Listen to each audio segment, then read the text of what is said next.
Terrace garden kitchen एकदम बिरयानी। गढ़वाल नाम के गांव में चावला नाम का एक ब्यास का व्यापारी के पास बहुत सारे घर थे। उसमें से एक घर खाली था। उसमें किराए के लिए कोई आए तो उनको किराया ज्यादा कहता था। उसके वजह से जो भी किराए में आते थे वो 1 महीने से ज्यादा नहीं रहते थे। एक दिन चावला के घर में विजय नाम का एक आदमी किराए के लिए आया। तब चावला उससे, देखो घर का किराया 10,000 रुपए है और 3 महीने का एडवांस देना पड़ेगा। बिना टेंशन के 1 तारीख को मुझे पैसे देना होगा। 1 दिन देरी होने से भी 500 रुपए ब्याज डालकर देना पड़ेगा। क्या कहते हो? कहा। तब विजय, ठीक है सर, देता हूँ, मगर सर आपका टेरेस भी इस्तेमाल करूंगा, चाहिए तो उसका भी किराया दूंगा सर। कहा। तब चावला, टेरेस में क्या करोगे? ऊपर नीचे खुदाई करोगे क्या? पूछा। तब विजय, सर मुझे मेरे हाथों से उगाए हुए सब्जियां खाना बहुत पसंद है सर। ऊपर एक छोटा सा टेरेस गार्डन लगाऊंगा, आप भी आराम से कभी कभी आकर सब्जियां लेकर जा सकते हैं। कहा। तब चावला की बीवी पूनम, ओ जी, मुझे भी सब्जियां उगाना बहुत पसंद है जी, उसको हमारा टेरेस इस्तेमाल करने के लिए बोलिए जी। बोली। तब चावला ने विजय से ठीक है कहा। उसके बाद विजय टेरेस में तरह तरह के सब्जियां उगाने के साथ साथ एक छोटा सा होटल भी लगाया। उसमें कपल्स के लिए स्पेशल एकदम बिरयानी बनाकर देने लगा। धीरे धीरे से लोग आकर उधर टेरेस गार्डन में खाते हुए, एंजॉय करते हुए उधर के पौधों को देखने लगे।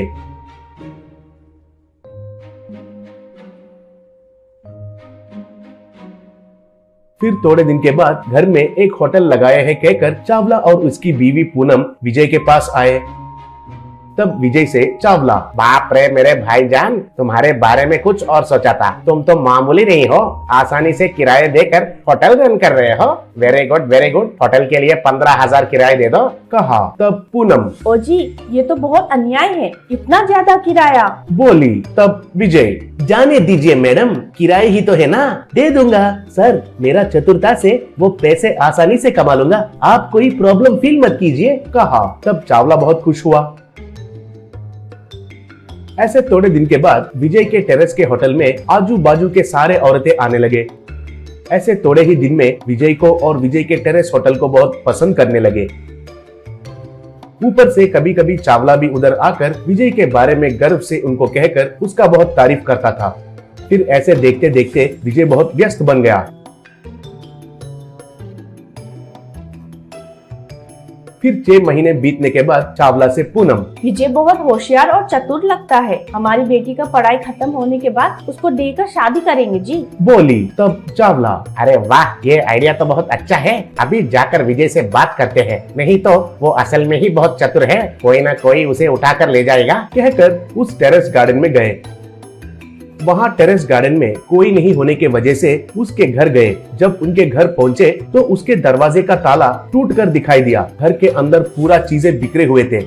फिर टेंशन से सब जगह देखा तो बिस्तर पर एक लेटर दिखाई दिया। उस लेटर को खोलकर पढ़ा तो पूनम, हेलो कंजूस अंकल, पागल आंटी, मैं आपका विजय हूँ। आप लोग मेरे लिए आओगे कहकर मुझे पता है, लेकिन क्या करे, आप लोग आने तक में मैं घर खाली करके चला जाऊंगा ना। जाते जाते आपके घर से पैसे, सोने, वैसे ही हमारे गार्डन किचन में आए हुए आंटी से करीब करीब 2 करोड़ रुपए कर्ज लेकर जा रहा हूँ। बाय आंटी, बाय अंकल, मुझे मत ढूंढिए क्योंकि मैं आपको नहीं मिलूंगा।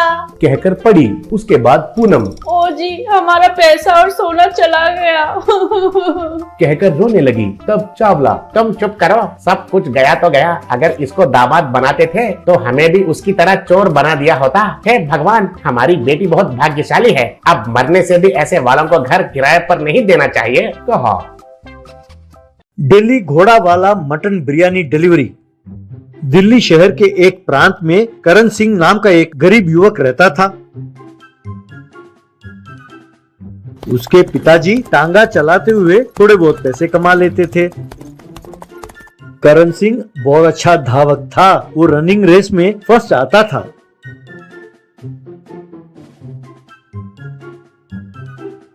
उसने पढ़ाई तो पूरी कर ली, लेकिन बहुत कोशिश करने पे भी उसे कहीं नौकरी नहीं मिली। उसने खेल कूद में जो मेडल्स जीते वो कहीं उसे नौकरी दिलाने में काम नहीं आए। उसे इंटरव्यू करने वाला व्यक्ति, देखो भाई करण, ठीक है तुम स्पोर्ट्समैन हो, लेकिन इस नौकरी के लिए तुम्हारा क्वालिफिकेशन काफी नहीं है। तुम एक काम करो, गवर्नमेंट कोटा है ना स्पोर्ट्समैन के लिए, तुम उस कोटे में नौकरी के लिए अप्लाई करो। All the best. ऐसा कहा तो ये सुनकर करण बहुत दुखी हुआ।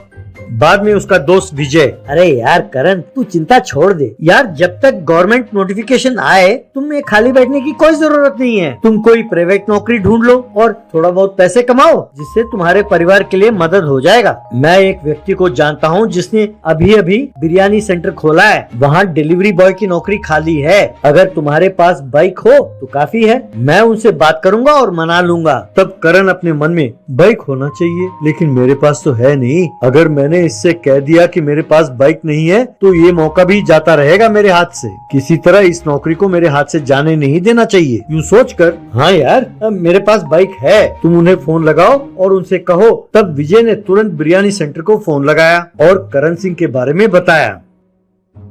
बाद में बिरयानी सेंटर का मालिक करण सिंह से, देखो बेटा करण सिंह, यहाँ पर समय की पाबंदी बहुत जरूरी है। निर्धारित समय पर अगर तुमने बिरयानी डिलीवरी नहीं की तो तुम्हें नौकरी से निकाल देना होगा। वैसे तुम्हारे पास बाइक है ना? तब करण, हाँ सर है ना, है सर। यूँ झूठ बोला। यूँ बिरयानी सेंटर से बिरयानी लेता और उसे डिलीवर करने के लिए बाहर आते ही दौड़ने लगता। यूं दौड़ते हुए जाकर वो बिरयानी डिलीवर करता, फिर वापस दौड़ते हुए वो बिरयानी सेंटर पहुंचता। यूं धूप में बारिश में वो बेचारा दौड़ता रहता था और बिरयानी डिलीवर करता रहता था। बेचारे के पैर जब दर्द करते तो वहीं कहीं बैठ जाता और अपने पैरों की मालिश करते हुए आराम लेता। एक दिन बिरयानी सेंटर का मालिक कहीं किसी काम से अपने कार में जा रहा था कि तभी उसने करण सिंह को दौड़ते हुए देखा। तब वो समझ गया कि करण के पास बाइक नहीं है। बाद में बिरयानी सेंटर में मालिक करण से, क्यों भाई करण, तुमने मुझसे झूठ बोला कि तुम्हारे पास बाइक है। अब बिरयानी सेंटर का डिलीवरी बॉय यूं दौड़ता हुआ जाकर डिलीवरी करे तो बिरयानी सेंटर की क्या इज्जत रहेगी। इसलिए अगर तुम्हारे पास बाइक हो तभी यहाँ आना नौकरी के लिए, वरना मत आना। यूं कहा। तब बेचारा करण सिंह निराश हो गया और वहाँ से चला गया। तब बिरयानी सेंटर के मालिक ने करण के दोस्त विजय को फोन किया और उसके बारे में बताया।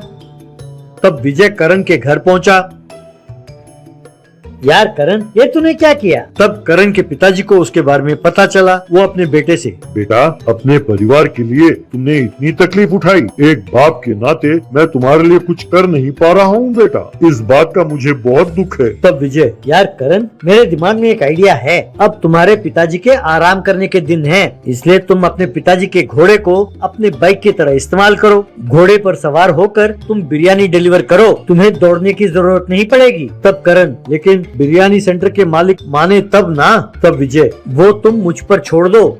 यूं विजय करण को लेकर बिरयानी सेंटर के मालिक के पास गया और कहने लगा, देखिए सर, मेरा दोस्त बहुत मुसीबत में है, इस वक्त वो बाइक खरीदने की परिस्थिति में नहीं है। आप ही बताइए, आज तक आपको इसके खिलाफ कोई लेट डिलीवरी का कंप्लेंट आया है? एक भी नहीं। अब से वो घोड़े पर सवार होकर डिलीवरी करके आएगा। यूं वो घोड़े पर जाकर डिलीवरी करेगा तो आपके इस बिरयानी सेंटर की भी अच्छी खासी पब्लिसिटी हो जाएगी। एक बार सोच के तो देखिए। ये बात सेंटर के मालिक को बहुत अच्छा लगा, वो तुरंत मान गया।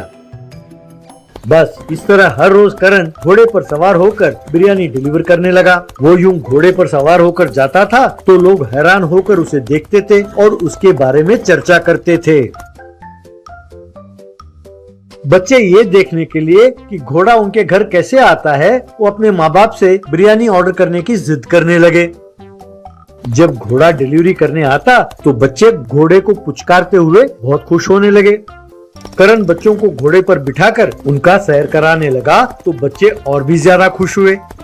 इस तरह घोड़े पर सवार होकर बिरयानी डिलीवरी करते हुए करण खुश रहने लगा।